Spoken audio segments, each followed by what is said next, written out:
Hi. In this DBT Quick Tips video, we're going to be introducing the mindfulness skills.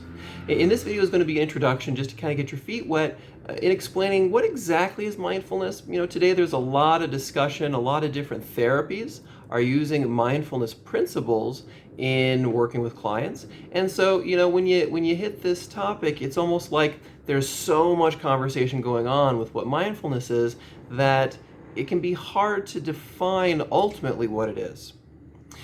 So simply put, what mindfulness is it's a skill that is going to enable somebody to be in the present moment. Now, that sounds simple enough, but we being people, we rarely want to be in the present moment. Generally, our mind is either moving towards the future, trying to figure out what sort of problems need to be solved, what obstacles are standing in our way, or we're jumping back in the past. Reviewing old regrets, reviewing failures, and either the past or the future can be very sticky places to be, and ultimately draw our attention away from what is literally going on now.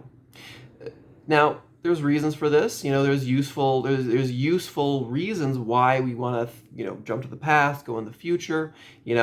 Being forward thinking is a plus. Being able to review past failures so we don't repeat them again, that's a plus. But when those two mechanisms get out of control, when we're too in the past, too in the future, what ultimately happens is that we're disconnected from what's going on in the present moment. We're unable to act effectively now. So that's the challenge that is in our way, being in the past and the future. And our goal is to stay present rooted. That we're going to want to literally observe and describe what is going on around us in this moment, without judgment, without blame. A good metaphor for this is the difference between a newspaper reporter and an editorial writer. We want to be the newspaper reporter. We're asking who, what, where, when, why, and how. We're trying to stay away from the editorial position of getting into our opinions, our beliefs, our projections of the future. That's judgment mind. That's going to take us into the future, or it's going to bring us into the past. But being that newspaper reporter, being very, very particular about clearly identifying, clearly noting what is going on in the now, is going to, number one, keep us rooted. It's going to keep us from falling into anxiety. It's a good defense against depression. Ultimately, mindfulness is reducing the suffering of the past and the future. And by staying in the present moment, it's increasing our ability to control what goes on. The more that we're in contact with our environment, that's literally going on now, the better we're going to be at getting what we want and staying away from what's hurting us. And the last benefit of mindfulness is not just reducing suffering, it's not just getting what we want, but it's actually keeping us in reality. Reality ultimately is not the past. We don't live there. Reality is not the future. It hasn't been written yet. Reality is what's going on now. And what we do now will determine our future. And what we do now also, in a certain respect, can define our past, oddly enough. That we might have had past regrets. We might have had past mistakes.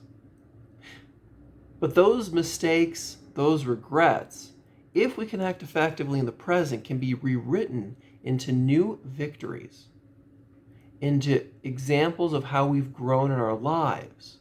They can ultimately become successes. But that only happens if you're in the present moment.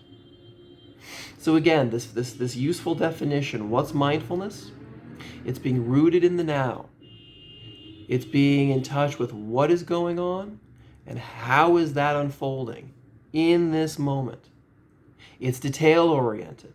You're that newspaper reporter. And it's staying away from judgment, staying away from blame, staying away from shame. That assessments get to come later.